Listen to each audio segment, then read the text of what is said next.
buenas noches, Mabel y Raúl. Muy buenas noches, amigos en todo el Perú. Empezamos esta edición de Prensa Libre comentando con ustedes y analizando el escandaloso caso del penal de Lurigancho. ¿Cómo es posible que una mujer entre a una visita y nadie se entere de que nunca salió? El reportaje de David Gómez Fernández.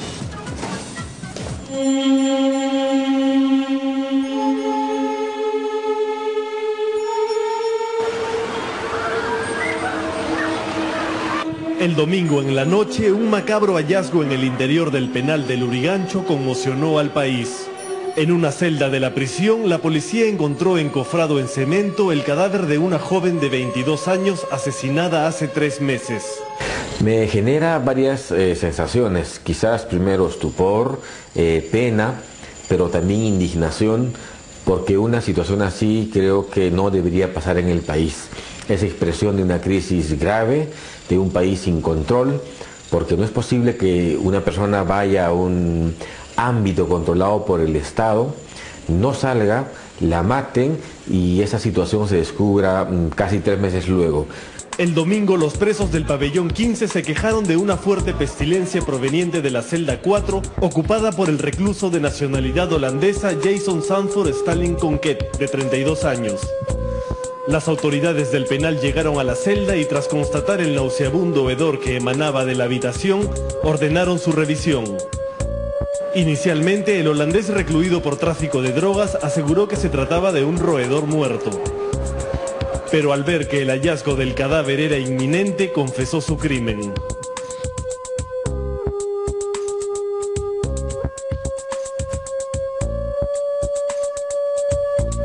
Según su versión, la joven Leslie Paredes Silva, que era su pareja, lo visitó el 28 de agosto en su celda. Después de mantener relaciones sexuales, la joven le dijo que no volvería a verlo porque tenía una relación con otro interno. El corpulento holandés reaccionó con violencia y la estranguló hasta matarla. Luego escondió el cadáver debajo de su cama. Nadie se percató de que la joven, que había llegado al penal como visita, nunca abandonó las instalaciones de la que es considerada una de las prisiones más peligrosas del mundo. Cuando el DNI no se recoge al final de la visita, algo debía hacerse. Esa situación es absolutamente irregular. En un penal tan descontrolado como Lurigancho es posible, pero lo menos que uno espera de la autoridad es, frente a esa situación, el inicio de una investigación inmediata. Lo más elemental de seguridad en un penal es saber quiénes ingresan y quiénes egresan. 2 días después de matarla, el asesino contrató a otro recluso para que cave un hoyo en su celda. Introdujo en él el cuerpo de la joven y luego lo cubrió con cemento. El cadáver fue trasladado a la morgue de Lima, donde se vienen realizando los exámenes de identificación y causa de muerte. Un cadáver de sexo femenino de aproximadamente 20 a 25 años de edad, con signos de un avanzado estado de putrefacción, que esto nos indica un tiempo aproximado de 2 meses, entre 2 a 3 meses. Ahora hay que tener presente de que los fenómenos cadavéricos que presentó el cadáver tienden a alterarse por las condiciones donde encontraron al cadáver. El hallazgo del cadáver ha vuelto a poner sobre el tapete el problema de la seguridad y el control en los centros penitenciarios de todo el país. El caso más grave, sin duda, es el penal de Lurigancho, donde la autoridad es ejercida por los mismos presos y la convivencia se rige por su propio código de conducta. La presencia de la autoridad es simbólica. En nuestro caso, la policía se limita a un control externo. En la parte interna, en pabellones donde hay entre 500 y 900 internos, tenemos un solo policía de custodio y por tanto su control es absolutamente simbólico. ¿Quiénes gobiernan entonces en el interior del penal? Obviamente son los internos, pero hay también una estructura paralela, diría mafiosa, que trafica con el alcohol, con las drogas, con el sexo, con la corrupción, que vende celdas, que vende protección, que afecta derechos humanos fundamentales todos los días. El penal de Lurigancho está sobrepoblado hasta el triple de su capacidad, lo que genera serios problemas de agua, desagüe, alimentación, salud y sobre todo una cultura carcelaria que está muy lejos del paradigma de la resocialización de los reos. En un penal sin presencia de la autoridad, en un penal donde no hay prácticamente clasificación, el reincidente vive con el joven que robó un celular, unas zapatillas, lo que se genera es una escuela del delito. Yo diría que el efecto más grave del penal de Lurigancho es que tiene una capacidad enorme de reproducir la cultura carcelaria. Lo que hace es empujar al joven a asumir el delito como una opción de vida para sus 30 o 40 años adicionales de vida, y eso significa para el país un enorme perjuicio. Ayer, personal policial del penal de Lurigancho encontró el cuerpo de un interno acuchillado. Noel Sandoval Rosario tenía solo 4 días de reclusión por el delito de robo agravado y fue asesinado de 11 puñaladas en el pabellón 12. Hoy a las 4 de la mañana la policía realizó una requisa en los pabellones 12 y 15 del penal de Lurigancho. Todo lo que es artesanal, por favor, ¿ya? Cuchillas artesanales, celulares. Efectivos de la DINOES hallaron entre las pertenencias de los reclusos 60 celulares, 120 cuchillos, 3 hachas, 7 lanzas, 8 bates de madera y 30 galones de chicha. Hemos tratado de intervenir estos 2 pabellones donde han ocurrido estos hechos, y que normalmente se hace semanal, pero esta vez es la respuesta de la policía a lo que hemos encontrado hace 2 días. Por su parte, el ministro del Interior, Miguel Hidalgo, afirmó que se reunirá con la titular de Justicia, Rosario Fernández, para tratar el tema de la crisis de los penales puesta en evidencia tras el asesinato de la joven de 22 años dentro del penal de Lurigancho. Los penales aquí y en todas partes son siempre centros de alta violencia. Y puede ocurrir, como en este caso, que sobre 600.000 visitas anuales se produzca un caso como este. Es no solo lamentable por la pérdida humana, sino también censurable porque la policía o los agentes del INPE al salir debieron constatar los nombres y por lo menos el número de las personas que entraron y salieron. Bueno, eso es un tema concreto, pero pasar de ahí a decir que todo es un desastre porque ha habido eso, me parece ya alarmismo, ¿no? Pero para el ex jefe del INPE, Wilfredo Pedraza, lo que sucede en el penal de Lurigancho es un síntoma de la grave crisis penitenciaria que vive el país, cuyos responsables no son solo los peligrosos internos de prisiones como la de Lurigancho, sino sobre todo las autoridades que han renunciado a su potestad de gobernarlos.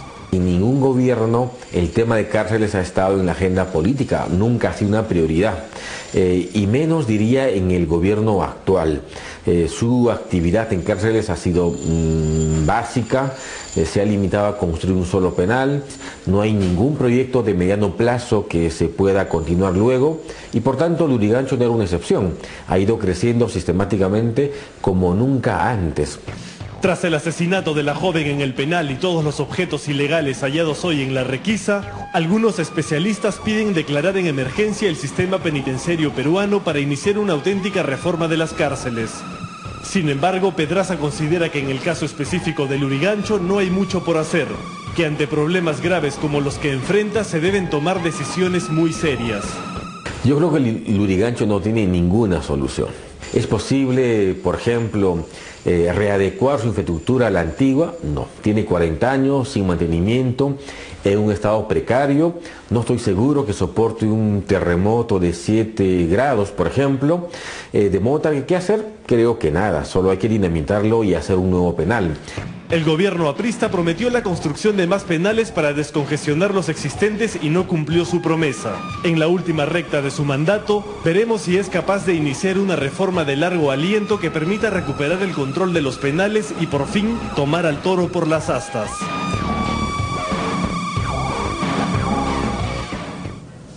El presidente de la República tiene razón, el evento del asesinato de una visita no es lo más grave que está pasando en Lurigancho, pero sí hay razones para alarmarlos, en eso no tiene razón. Los penales en el país son centros de planificación del delito y son centros de aprendizaje del delito, y son importantísimos en materia de lucha contra la delincuencia. Si no hay una política penitenciaria, estamos reproduciendo al interior de los penales los problemas que queremos resolver afuera de ellos. Por lo tanto, una de las cuestiones que tiene que discutirse acá es si la Policía Nacional debe seguir a cargo de la seguridad del penal de Lurigancho. Es uno de los pocos penales en el país que tiene el control policial y no del INPE. Y por lo tanto hay un asunto a debatir qué es lo mejor para este caso, porque está probado por los hechos que el control policial no está dando resultados, dado que ahí entra y sale todo. Y además a nadie parece sorprender que las visitas hagan ingreso a las celdas de los presos, porque este es el caso que estamos comentando. Las visitas hacen ingreso a la celda de los presos y cualquier día de estos se quedan a dormir varios días y nadie se sorprende. Y de esta historia vamos a otra que ha sido importante este fin de semana. La policía reveló un video en el cual se aprecia al cabecilla terrorista de Sendero Luminoso, Artemio, reunido con dirigentes cocaleros. El asunto es clave en un operativo importante que ha realizado la Policía Nacional para detener los brazos de apoyo en el narcotráfico que tiene el senderismo en el Guayaga. La nota de Paola Bazán.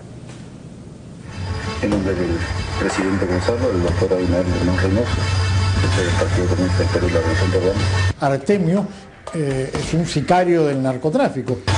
Tengan ustedes el saludo especial de parte mía y la bienvenida a cada uno de ustedes.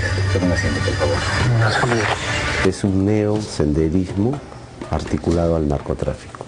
Quien saluda y usa el apelativo del ex líder senderista para dar la bienvenida a una reunión con los principales dirigentes cocaleros del Alto Guayaga es nada menos que Artemio, quien se hace llamar el brazo armado de Sendero Luminoso. Esta es la primera vez que se le ve al prófugo, cuyo verdadero nombre es Florindo Flores Ala, como la cabeza de una organización vinculada al narcotráfico. Pero ahora el tema es de qué manera vamos a lograr amalgamar, hacer este frente de lucha con otras organizaciones que no necesariamente comparten con nuestra posición, está claro eso.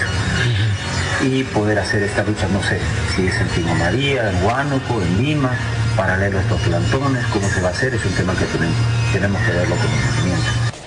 Marzo de este año, Pueblo Nuevo, Aucayacu, Alto Guayaga. Durante 1 hora y media, un policía antidrogas infiltrado grabó con una cámara oculta en el botón de su camisa los pormenores de una cita secreta que permitió la captura de los principales cabecillas cocaleros. Como se dice vulgarmente. Entonces tenemos que tener una estrategia para que todos tengamos una misma posición. Porque no es que alguno por ahí se sale por la tangente y comienza a disparar a diestro y siniestro y pues entramos en problemas. Y eso es lo que están esperando ellos, que piquemos el palito. En este cónclave escondido en medio de la selva participaron los dirigentes cocaleros David Salas Mariluz, Rosa Obregón Cárdenas, Margarita Pérez Gorpa, Miguel Martínez Rivera, entre otros, que aún no han sido identificados. Todos detenidos el pasado 26 de noviembre en el operativo Eclipse, que buscaba desactivar una supuesta red de apoyo a Sendero en esa zona. Una vez dentro, un cómodo Artemio, en cuyo polo tenía la hoz y el martillo, instruye y adoctrina a los dirigentes que aparecen pasivos ante su interlocutor. Debemos ser políticos batalladores, porque vamos a entrar a una lista electoral sumamente fuerte, y así hasta que nos rastrean. Y así es. Muchos hablan de terror, que Sendero Luminoso se sigue organizando y continúa sembrando el pánico en el país, en alianza con el narcotráfico, un tema que a muchos grupos políticos les conviene revivir para alarmar a la población como una simple estrategia de campaña. Pero es correcto hablar del retorno de Sendero Luminoso como el grupo terrorista más sanguinario de los 80. Sendero fue derrotado pues, cuando cayó Gonzalo y la cúpula terrorista a manos de la policía en el año 92. Entonces, a partir de ahí esto ya se ha desintegrado y estos grupos actúan como sicarios del narcotráfico, viven del narcotráfico. No es casualidad que solamente existan estos grupos armados en el BRAE y en el Alto Guayaga. O más son narcotraficantes que senderistas, ¿no? Es decir, utilizan los discursos de Guzmán, el del acuerdo de paz, solución política negociada, desde el año 2004. ¿Para qué lo utilizan? Pero lo utilizan para legitimarse, para presentarse como revolucionarios, como luchadores sociales.